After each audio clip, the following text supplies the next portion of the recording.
Hello guys, welcome to UPSC point. दोस्तों, आज के इस वीडियो में हम गांधी युग को माइंड मैप के माध्यम से कवर करेंगे। माइंड मैप का सबसे बड़ा फ़ायदा ये होता है कि आपको सरलता से सारी चीज़ें उपलब्ध हो जाती है और उन्हें याद करना भी आसान होता है। इस वीडियो के बाद आपका गांधी जी से जुड़ा कोई भी प्रश्न गलत नहीं होगा, क्योंकि मैंने इसमें सभी तथ्यों को शामिल किया है। बस आप लास्ट तक बने रहिएगा।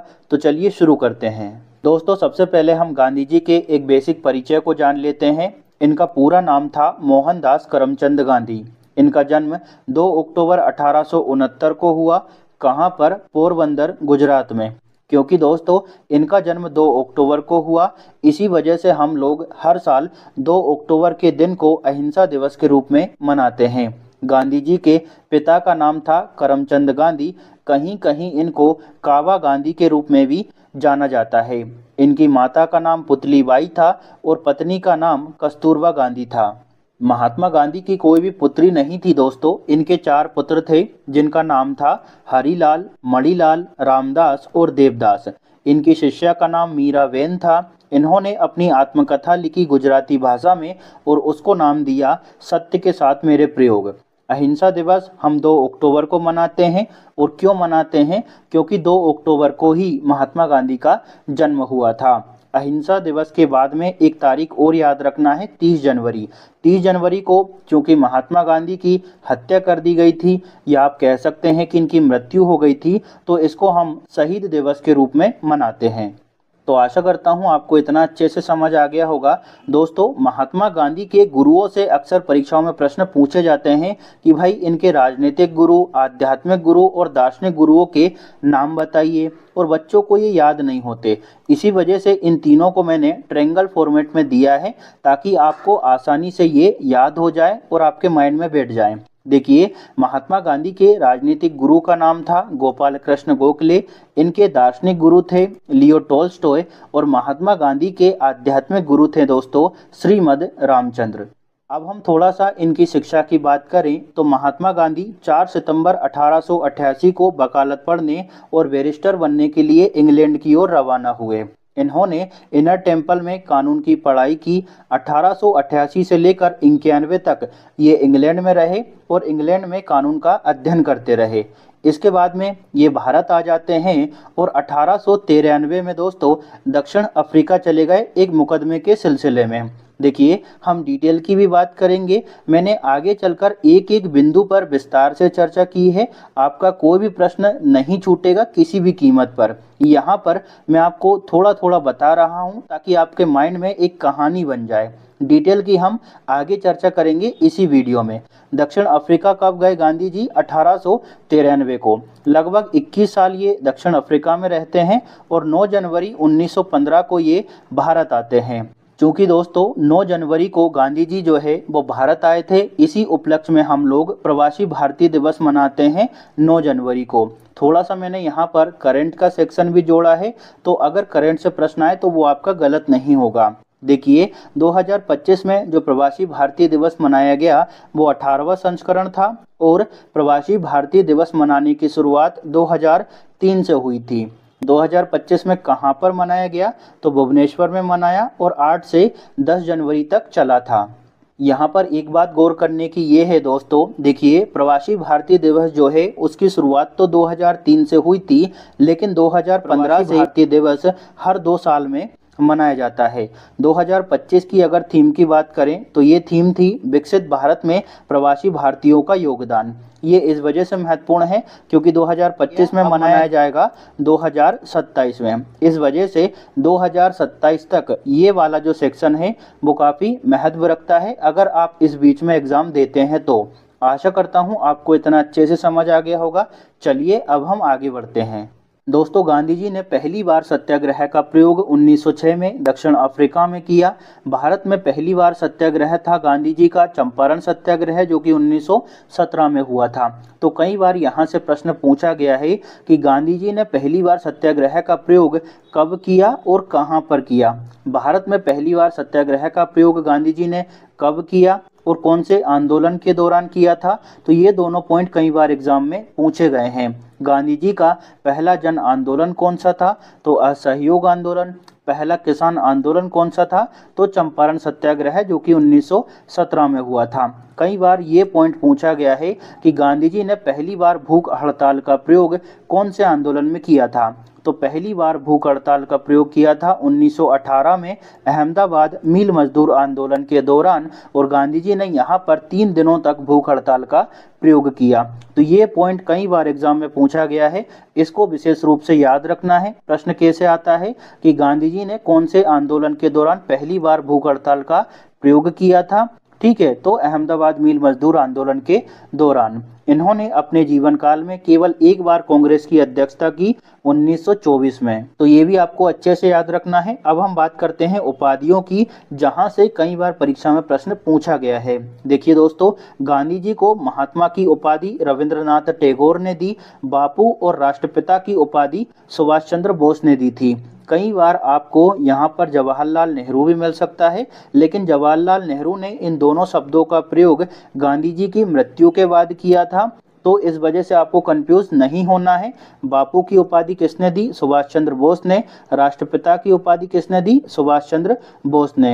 इन्होंने 6 जुलाई 1944 को सिंगापुर से एक रेडियो प्रसारण के दौरान गांधी जी को राष्ट्रपिता कहकर संबोधित किया था। ये प्रश्न जो यहाँ पर मैंने लिखा हुआ है, ये कई बार पूछा गया है कि गांधी जी को अर्धनग्न फकीर किसने कहा था? तो विंस्टन चर्चिल ने। इस पॉइंट को नोट में याद रखना है, कई बार यहाँ से प्रश्न पूछा गया है। अब हम बात करते हैं गांधी जी के आश्रम की। जितने भी महत्वपूर्ण आश्रम परीक्षा में पूछे जा सकते हैं, उन सभी को मैंने यहाँ पर शामिल किया है, और आशा करता हूँ कि आपको वीडियो काफ़ी अच्छा लग रहा होगा। थोड़ा बहुत भी अच्छा लग रहा हो तो प्लीज़ कमेंट जरूर करिएगा। दोस्तों, सबसे पहला आश्रम है फिनिक्स आश्रम, जो स्थापित किया गया था डरबन में, और कब इसकी स्थापना हुई थी? 1904 में। इसके बाद अगला आश्रम है दोस्तों टोल्स्टॉय आश्रम। इसकी स्थापना जोहान्सबर्ग, दक्षिण अफ्रीका में गांधी जी द्वारा की गई थी 1910 में। ठीक है, सत्याग्रह आश्रम की अगर हम बात करें तो ये अपने अहमदाबाद में स्थित है, और इसकी स्थापना हुई थी 25 मई 1915 को। इसके बाद है साबरमती आश्रम। इसकी स्थापना अहमदाबाद में की गई थी गांधी जी द्वारा 1917 में। कई जगह पर आपको 1915 भी देखने को मिल सकता है, लेकिन 1917 को इस वजह से सही माना जाता है क्योंकि साबरमती आश्रम में 1917 से गांधी जी रहने लगे थे। इसके बाद अनासक्ति आश्रम है, ये अपने उत्तराखंड के कौसानी में स्थित है, और इसकी स्थापना हुई थी 1929 को। और अब लास्ट है दोस्तों सेवाग्राम आश्रम। इसकी स्थापना बरदा में की गई थी, और कब इसकी स्थापना हुई? 1936 में। तो भैया जितने भी गांधी जी के आश्रम हैं जो कि परीक्षा में पूछे जा सकते हैं, उनको मैंने यहाँ पर उपलब्ध करवा दिया है। आशा करता हूँ कि आपको ये सभी अच्छे से समझ आ गए होंगे। चलिए अब हम आगे बढ़ते हैं। अब हम गांधी जी की प्रमुख पुस्तकें और उनके द्वारा प्रकाशित किए गए समाचार पत्रों की चर्चा कर लेते हैं, क्योंकि यहाँ से कई बार परीक्षाओं में प्रश्न देखे जाते हैं। तो सबसे पहली है हिंद स्वराज। इसके बाद है सत्य के साथ मेरे प्रयोग, जिसको अंग्रेजी में माई एक्सपेरिमेंट विथ ट्रुथ के नाम से जाना जाता है। सत्य के साथ मेरे प्रयोग जो है वो गुजराती भाषा में लिखी गई थी, और यह महात्मा गांधी की आत्मकथा है। अगली पुस्तक का नाम है मेरे सपनों का भारत, और इसके बाद है सत्य ही भगवान है। अगर हम समाचार पत्रों की बात करें तो यंग इंडिया, इंडियन ओपिनियन, नवजीवन, ठीक है। इसके बाद द ग्रीन पैम्पलेट, और अगला है अपना हरिजन। दोस्तों 1930 में एक प्रसिद्ध पत्रिका थी जिसका नाम था टाइम्स पत्रिका। इसने महात्मा गांधी को मैन ऑफ द ईयर घोषित किया था, तो इसको भी अच्छे से याद रखना है, कई बार ये प्रश्न भी पूछा गया है। आशा करता हूं कि आपको इतना अच्छे से समझ आ गया होगा। चलिए अब आगे बढ़ते हैं, और अब हम दोस्तों डिटेल एक्सप्लेनेशन की बात करेंगे। यहाँ पर एक एक बिंदु पर विस्तार से चर्चा की है, और सभी महत्वपूर्ण तथ्यों को मैंने शामिल किया है। देखिए, गांधी जी की शुरुआती पढ़ाई राजकोट में हुई। आगे चलकर पढ़ाई करने के लिए ये भावनगर के श्यामल दास कॉलेज में चले गए। इनके पिता करमचंद गांधी राजकोट रियासत के दीवान थे, यानी प्रधान अधिकारी थे। दोस्तों 1888 में गांधी जी जो है वो कानून की पढ़ाई करने और बैरिस्टर बनने के लिए इंग्लैंड चले जाते हैं, और 1891 में वकालत पूरे भारत लौटते हैं। इसके 2 साल बाद में 1893 में इनके एक परिचित मिलते हैं, दादा अब्दुल्ला जिनका नाम था, जो कि एक व्यापारी थे। इनका मुकदमा लड़ने के लिए गांधी जी जो है वो दक्षिण अफ्रीका चले जाते हैं, डरवन में, और मुकदमे में यहाँ पर सफलता हासिल कर लेते हैं। ये जो है डरवा जा रहे थे, इसी दौरान स्टेशन पर यानी रेलवे स्टेशन पर रंग भेद की वजह से इनको ट्रेन से उतार दिया जाता है। यह घटना उनके जीवन का टर्निंग पॉइंट साबित हुई और आगे चलकर उन्होंने अन्याय के खिलाफ सत्याग्रह और अहिंसा का मार्ग अपनाया। थोड़ी सी और अगर हम चर्चा करें तो जब गांधी जी दक्षिण अफ्रीका में थे तो उसी दौरान रंग भेद की नीति को इन्होंने स्पष्ट रूप से महसूस किया। वहां प्रत्येक भारतीय को पंजीकरण प्रमाण पत्र लेना होता था और इस प्रमाण पत्र को हर समय अपने पास में रखना आवश्यक था। गांधी जी ने 1894 में दक्षिण अफ्रीका में नटाल इंडियन कांग्रेस की स्थापना की और रंग भेद की नीति के विरुद्ध आंदोलन भी इन्होंने शुरू किए। इसके बाद इन्होंने दक्षिण अफ्रीका में इंडियन ओपिनियन नामक एक अखबार का प्रकाशन किया और 1904 में फिनिक्स आश्रम की स्थापना की दक्षिण अफ्रीका के डरबन में। उनके प्रयासों व आंदोलन के कारण दक्षिण अफ्रीकी सरकार द्वारा 1914 में अधिकांश रंग भेद कानूनों को रद्द कर दिया। 1909 में पश्चिमी मूल्यों की आलोचना करते हुए गांधी जी ने एक पुस्तक लिखी और उसका नाम रखा हिंद स्वराज, जिसमें सभी क्षेत्रों में आत्मनिर्भर बनने की सलाह गांधी जी द्वारा दी गई थी। तो आशा करता हूं आपको इतना अच्छे से समझ आ गया होगा। यहाँ पर दोस्तों नटाल इंडियन कांग्रेस को याद रखना है, इंडियन ओपिनियन किसके द्वारा प्रकाशित किया गया अखबार था, फिनिक्स आश्रम की स्थापना कब की गई थी और हिंद स्वराज नामक पुस्तक जो है वो किसके द्वारा लिखी गई थी और कब लिखी गई थी। तो 3-4 पॉइंट मैं जो आपको यहाँ पर बता रहा हूँ, कई बार प्रश्न यहाँ से पूछा गया है, तो इन सभी को अपने माइंड में रखिएगा। चलिए अब हम आगे बढ़ते हैं। अब मैं आपको वो चीज़ें बताता चलूँगा जो परीक्षा की दृष्टि से बहुत ही ज़्यादा महत्व रखती है। दोस्तों 9 जनवरी 1915 को गांधी जी जो है वो दक्षिण अफ्रीका से भारत आते हैं। गांधी जी जिस समय भारत आए उस समय प्रथम विश्व युद्ध चल रहा था।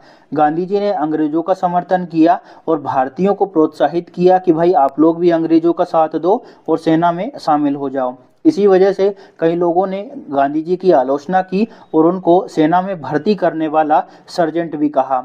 प्रथम विश्व युद्ध में अंग्रेजों के समर्थन के कारण ब्रिटिश सरकार ने 1915 में गांधी जी को केसर ए हिंद की उपाधि से किया। आगे चलकर जलियांवाला बाग हत्याकांड के विरोध में और खिलाफत आंदोलन के समर्थन में गांधी जी ने केसर ए हिंद की उपाधि को लौटा दिया था।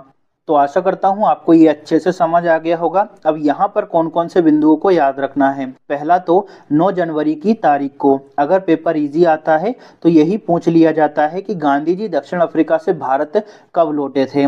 इसके बाद में अगला इंपॉर्टेंट पॉइंट है कि भैया सेना में भर्ती करने वाला सर्जेंट किसको कहा जाता है, केसर ए हिंद की उपाधि किसको दी गई थी 1915 में, ठीक है।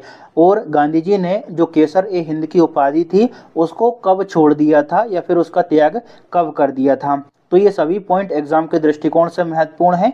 चलिए अब हम आगे बढ़ते हैं, कुछ अन्य तथ्यों की बात करेंगे। गांधी जी ने भारत में अपना पहला सत्याग्रह 1917 में बिहार के चंपारण में किया था। तो इसको अच्छे से याद रखिएगा। गांधी जी का भारत में पहला सत्याग्रह कौन सा था, चंपारण सत्याग्रह। गांधी जी को चंपारण आने के लिए स्थानीय नेता राजकुमार शुक्ल ने आमंत्रित किया था। यह आंदोलन नील की खेती के लिए किसानों पर थोपे गए 3 कटिया पद्धति के विरोध में किया जा रहा था। इस पद्धति के तहत किसानों को अपनी जमीन के 3/20 हिस्से पर नील की खेती करना अनिवार्य था, ठीक है। तो 3 खटिया प्रथा क्या थी ये आपको समझ आ गया होगा। जब ये चंपारण सत्याग्रह चल रहा था तो उसी दौरान रविन्द्रनाथ टैगोर गांधी जी से काफ़ी प्रभावित हुए, गांधी जी की रणनीति से प्रभावित हुए, तो इन्होंने गांधी जी को महात्मा की उपाधि दी।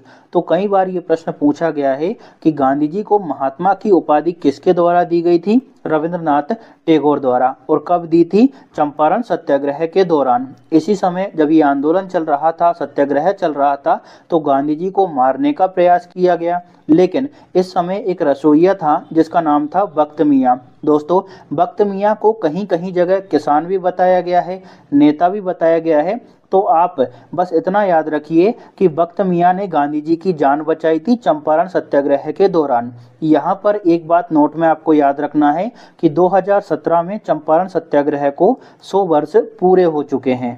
आशा करता हूँ आपको ये भी अच्छे से समझ आ गया होगा। चलिए अब आगे बढ़ते हैं, कुछ और डिटेल देखेंगे। दोस्तों 1918 में अहमदाबाद की मिल मजदूर हड़ताल के दौरान गांधी जी ने पहली बार भूख हड़ताल कर अपने संघर्ष को नया आयाम दिया। इसी समय 18 मार्च 1919 को ब्रिटिश हुकूमत ने एक विवादित रोलेट एक्ट को पारित कर दिया, जिसको गांधी जी ने काला कानून कहा और मुंबई में इसके खिलाफ सत्याग्रह की अपील की। इसके विरोध में 6 अप्रैल 1919 को पूरे देश में राष्ट्रीय अपमान दिवस भी मनाया गया था। तो इस पॉइंट को अच्छे से याद रखिएगा, कई बार एग्जाम में पूछा गया है कि राष्ट्रीय अपमान दिवस कब मनाया गया था। तो 6 अप्रैल 1919 को। इसी दौरान एक दुखद घटना होती है, जलियांवाला बाग हत्याकांड। जलियांवाला बाग हत्याकांड जो है वो 13 अप्रैल 1919 को हुआ। इसके जवाब में गांधी जी ने केसर ए हिंद की उपाधि वापस लौटा दी थी। आगे चलकर 23 अगस्त 1919 को गांधी जी को खिलाफत कमेटी का अध्यक्ष बनाया गया और इन्होंने 1 अगस्त 1920 को असहयोग आंदोलन की शुरुआत की। तो आशा करता हूँ इस पेज में मैंने जो भी बातें आपको बताई है वो अच्छे से समझ आ गई होगी। इस पेज से कई सारे प्रश्न बन चुके हैं और आगे भी बन सकते हैं। उदाहरण के तौर पर अहमदाबाद मिल मजदूर आंदोलन जो है वो कब हुआ था? 1918 में। गांधी जी ने कौन से आंदोलन के दौरान पहली बार भूख हड़ताल का प्रयोग किया? इसी आंदोलन के दौरान किया था। इसके बाद रोलेट एक्ट जो है वो कब पारित हुआ था? इसको काला कानून किसने कहा था? तो ये प्रश्न यहाँ से बनते हैं। राष्ट्रीय अपमान दिवस कब मनाया गया था? तो यहाँ से ये प्रश्न बन सकता है। इसके बाद में जलियांवाला बाग हत्याकांड की घटना कब होती है? ठीक है। गांधी जी को खिलाफत कमेटी का अध्यक्ष कब बनाया गया था और असहयोग आंदोलन की शुरुआत कब हुई थी? तो हर पॉइंट से यहाँ पर प्रश्न बन सकता है। मैंने कोई भी फालतू की चीज़ यहाँ पर शामिल नहीं की है। उम्मीद करता हूँ आपको वीडियो काफ़ी अच्छा लग रहा होगा और सारी चीज़ें समझ भी आ रही होगी। चलिए अब हम आगे बढ़ते हैं। दोस्तों 5 नवंबर 1920 को ऑल इंडिया कांग्रेस समिति के एक अधिवेशन में गांधी जी ने 1 वर्ष में स्वराज मिल जाएगा ऐसा लक्ष्य घोषित कर दिया। जिससे क्या हुआ कि भैया जो आंदोलनकारी थे ना वो काफ़ी प्रोत्साहित हो गए। तो 4 फरवरी 1922 को गोरखपुर के चौरी चौरा थाना में आंदोलनकारियों ने आग लगा दी, क्योंकि यहाँ पर जो अंग्रेज थे वो काफ़ी परेशान भी कर रहे थे और ऊपर से गांधी जी ने घोषित कर दिया कि भाई 1 वर्ष में स्वराज मिल जाएगा। तो 4 फरवरी 1922 को गोरखपुर के चौरी चौरा थाना में आंदोलनकारियों ने आग लगा दी, जिसमें 22 सिपाहियों की मौत हो गई। इस चौरी चौरा कांड से गांधी जी काफ़ी निराश हुए और इन्होंने असहयोग आंदोलन को स्थगित कर दिया। जब ये घटना हुई उस समय गांधी जी जो है वो बारदोली में थे।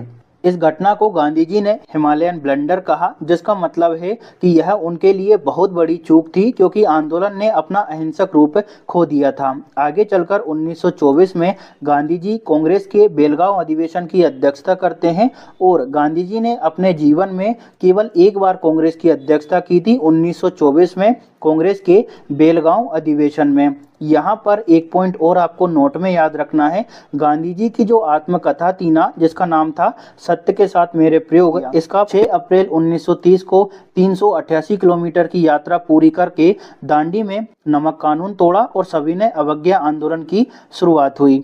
इसके बाद 5 मार्च 1934 को गांधी इरविन समझौता हुआ, जिसको दिल्ली पैक्ट के रूप में भी जाना जाता है। इसके परिणाम स्वरूप 1934 में गांधी जी ने अपना जो सविनय अवज्ञा आंदोलन चल रहा था उसको समाप्त कर दिया। 1931 में लंदन में द्वितीय गोलमेज सम्मेलन हुआ, जिसमें गांधी जी ने कांग्रेस का नेतृत्व किया था। आगे चलकर 1932 में गांधी जी ने हरिजन सेवक संघ की स्थापना की और इस हरिजन सेवक संघ के अध्यक्ष बनाए गए थे घनश्याम दास बिड़ला। उसी साल 24 सितंबर 1932 को गांधी जी और अंबेडकर के बीच में पूना समझौता हुआ था। एक पॉइंट और आपको याद रखना है, 1934 में गांधी जी ने कांग्रेस से अपना त्याग पत्र दे दिया था। तो इस पेज से कई सारे प्रश्न बनते हैं, जैसे हरिजन सेवक संघ की स्थापना कब की गई थी? तो भैया 1932 में। इसके अध्यक्ष किसको बनाया गया था? तो घनश्याम दास बिड़ला को। पूना समझौता किस किस के बीच में हुआ था और कब हुआ था? द्वितीय गोलमेज सम्मेलन कब हुआ और द्वितीय गोलमेज सम्मेलन में कांग्रेस का नेतृत्व किसके द्वारा किया गया? दांडी मार्च कब शुरू हुआ? सविनय अवज्ञा आंदोलन जो है वो कब शुरू हुआ था और गांधी इरविन समझौता कब हुआ था? तो देखिए मैंने उन्हीं तथ्यों को शामिल किया है जो कि परीक्षा में पूछे जाते हैं। तो तो आशा करता हूं दोस्तों आपको ये भी अच्छे से समझ आ गया होगा। चलिए अब आगे बढ़ते हैं। देखिए 1942 में क्रिप्स मिशन भारत आता है और जब ये क्रिप्स मिशन भारत आया तो इसको पोस्ट डेटेड चेक कहा गांधी जी ने। इसके बाद में 1942 में ही भारत छोड़ो आंदोलन शुरू हुआ जिसको अगस्त क्रांति कहा जाता है। तो भारत छोड़ो आंदोलन कब शुरू हुआ था, इस तारीख को अच्छे से याद रखना है। इसी आंदोलन के दौरान गांधी जी ने करो या मरो का नारा दिया। इसके बाद में 9 अगस्त को गांधी जी को पकड़ लिया गया और इनको गिरफ्तार करके पूना के आगा खां पैलेस में रखा गया। इसके बाद दोस्तों 15 अगस्त 1947 को हमारा देश आज़ाद हो जाता है और जब ये देश आज़ाद हुआ उस समय गांधी जी कोलकाता के नोआखाली में थे और आगे चलकर 1948 में 30 जनवरी 1948 को नाथूराम गोडसे ने बिड़ला भवन में गांधी जी की हत्या कर दी। बिड़ला भवन कहाँ पर है, दिल्ली में। तो भैया पोस्ट डेटेड चेक किसने कहा था क्रिप्स मिशन को, ये पूछा जाता है। ठीक है, भारत छोड़ो आंदोलन कब शुरू हुआ था, गांधी जी को इस